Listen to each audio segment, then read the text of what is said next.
Uh, yeah, I need to slide it so I can kind of.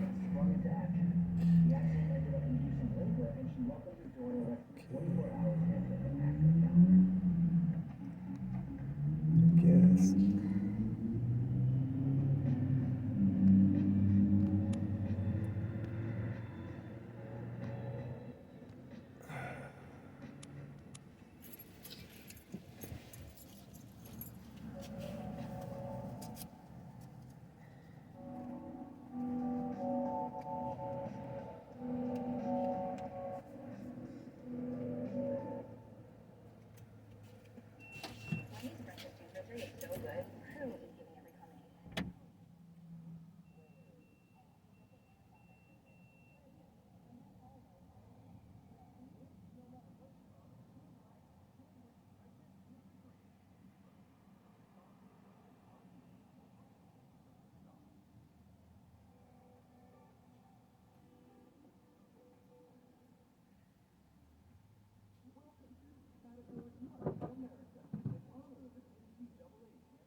Ugh. Man, that's cold. Oh, it's cold. Oh my gosh, that is too cold for me. Way too cold. Get me food.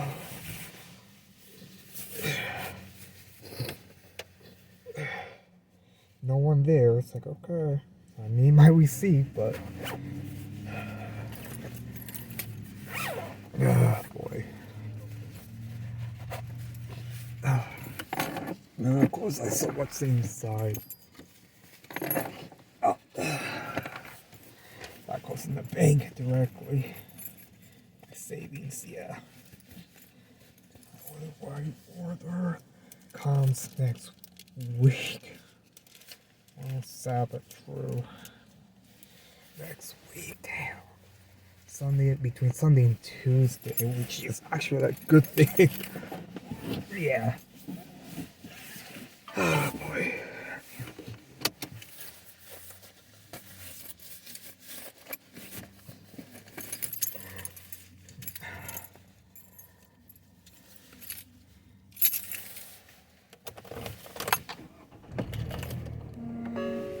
Definitely. Will you use the Weigh My Truck app? You know I'm no good with technology. It's easy. Just try it. Okay. Wow. You can process the entire weigh on your smartphone and email your paperwork anywhere? That's right. So this is how we've been getting through the cat scale so fast. Yep. And you pretend not to like technology. Forget accuracy. Oh, you know you can. When you weigh on a cat scale, you get a no excuses guarantee. If you get an overweight citation after weighing legal on a cat scale, we'll either reimburse you for the fine or go to court with you. At over 2,000 cat scale locations, we've got your back. You can now save time weighing by using your smartphone. Download the Weigh My Truck app from the Google Play Store or the App Store. Find out more at weighmytruck.com. There was no sign, so it's not my fault. Are you the parent of a 2 to 7 Not year my old? fault, you don't Listen have closely for an signs. exciting free radio offer. On the By ground now or you've probably heard of posted. ABC Mouse, the Parents' Choice Award-winning online learning program that's actually changing the lives of early learners everywhere. ABC Mouse is like a little one-on-one teacher. It has helped her so much. Right now, we're offering a special radio promo to try it free for a month. But you have to go to abcmouse.com/radio to claim your free month. That's abcmouse.com/radio. Sponsored by Age of Learning. The St. Christopher Truckers Relief Fund is excited to offer a free CDC-based diabetes prevention program to all Class A utilizes weekly live webinars focusing on nutrition, exercise, stress management, and more. This program focuses on ways drivers can prevent diabetes and its devastating effects. Visit truckersfund.org and take the risk assessment located under the Health and Wellness tab.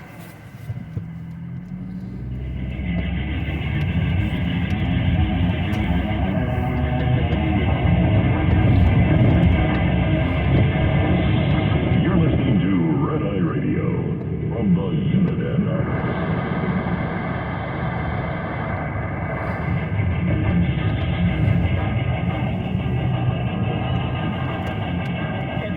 He's Eric Carly, and I'm Gary McNamara. Welcome and good morning. I saw this here, Jeffrey Blahar, the media helping Trump by lying about him in National Review.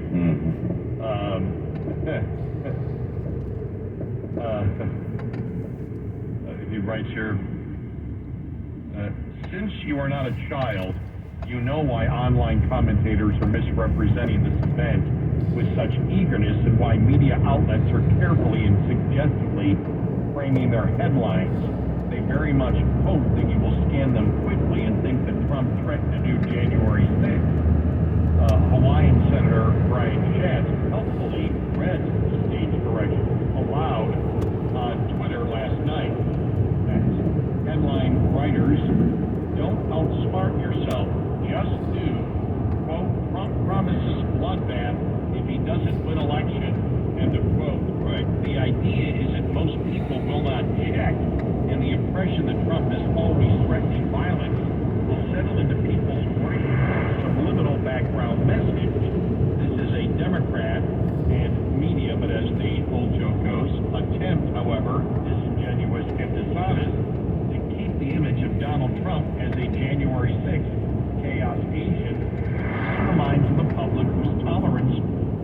4 years of Joe Biden is actually lower than his actuarial chances of survival over the next 5 years. Yeah. Will this message reach?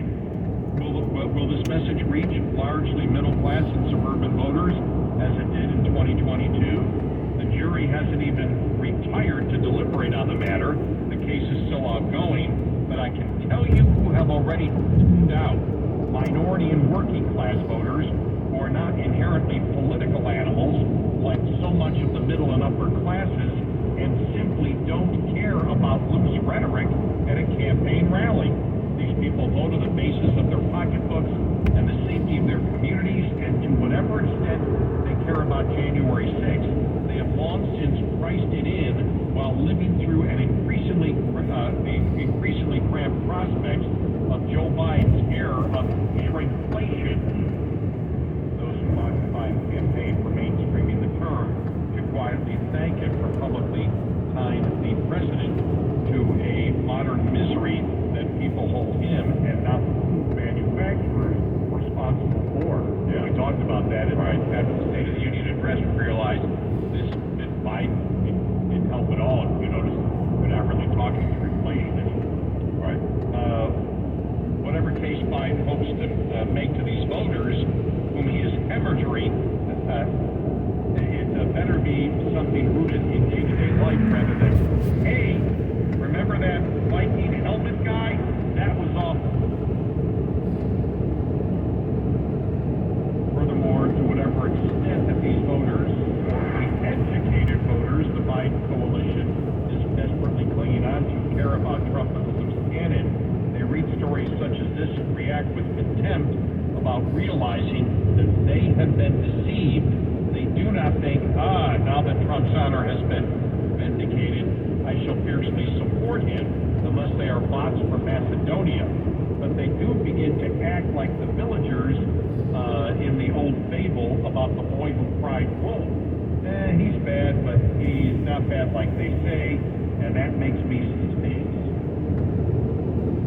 Because that's the point. Independents and Democrats that are willing to listen right now, there's a ton of them out there, will look at this and say, well, wait a minute. I'm on social media, and I just heard the full text. All right, here's my party going overboard again.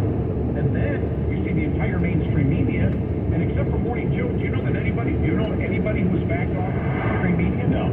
I've not seen one back off the mainstream media and said, look, we need to stop taking this out of context. Well, this is ridiculous. See, here's the thing. The liberal media, I won't say never, but they rarely have a fear of getting burned. And something like this is a pretty simple equation. Yeah, it's not hard. That is, You know, you say something, and when we hear the word bloodbath, we always, again, associate that with, massive layoffs, the collapse of an industry, which means people lose their jobs. It really comes down to a term that is applied to those settings. and here's the other thing. The rank and file do fear getting burned. Michael Rappaport admitted he was helping to spread a lie because he didn't do homework on the Charlottesville thing. On something like this, if you're a Democrat and you're saying to yourself, my gosh, you're looking for something that's, oh my gosh, this is devastating. Or not even a Democrat, an independent, anybody who's considering voting for Trump in November, you go, wow, I can't believe he said that. And then you're going to talk to people about why you won't support him. Well, I need to look up the story. It'll drive you to the facts, which you look at and say, wait a minute, why are they saying something that clearly applies to industry and doesn't apply to any kind of other setting whatsoever? This isn't a threat to riot. This is talking about how an automotive industry would collapse and people would lose their jobs,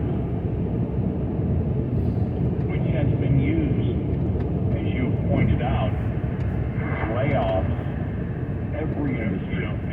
And I know when there's been layoffs in our industry. You go to our trade magazine, it's a bloodbath. Right. And so clearly the context was there. And I'll say it again, there's a couple of things that it shows.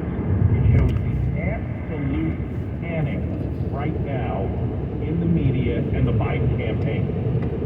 Because when the Biden campaign came out with their statement, now they've made a decision now they can be eviscerated by the press saying, look, that isn't true. That isn't true. That isn't true. And you really didn't see, like I said, I was amazed. I went through social media like crazy. And anybody, whether it was NBC, CBS, and I would say the average was 20 to 1. Yeah.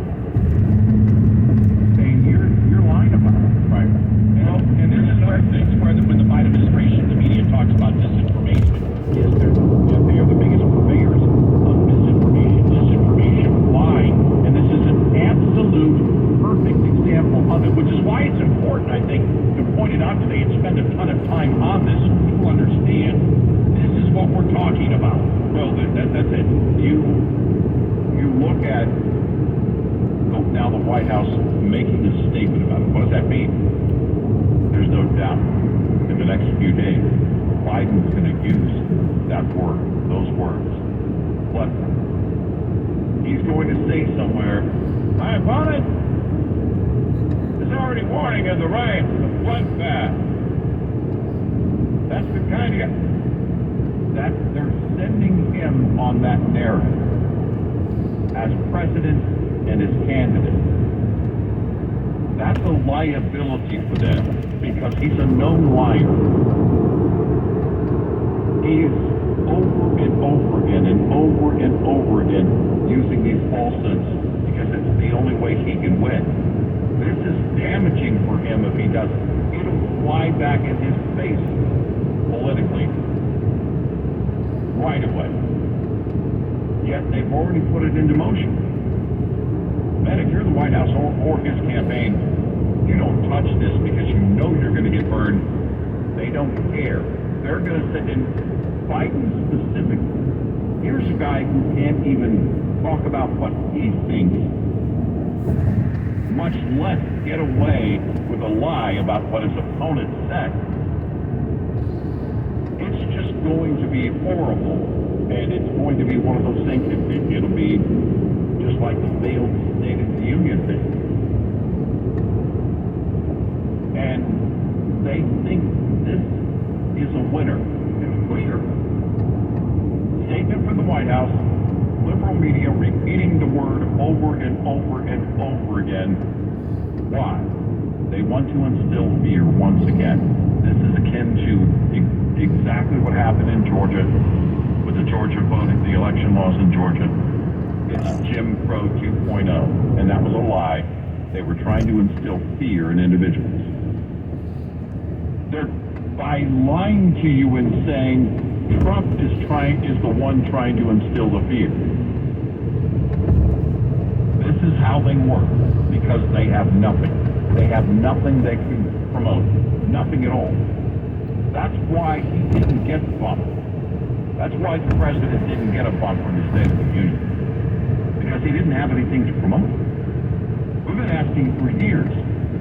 What is the Democratic Party, what is the president, the current president, as president in his second term, promoting, not threatening, not planning to punish or promising to punish. Everything is about punish. We'll go after, and we're going to go after.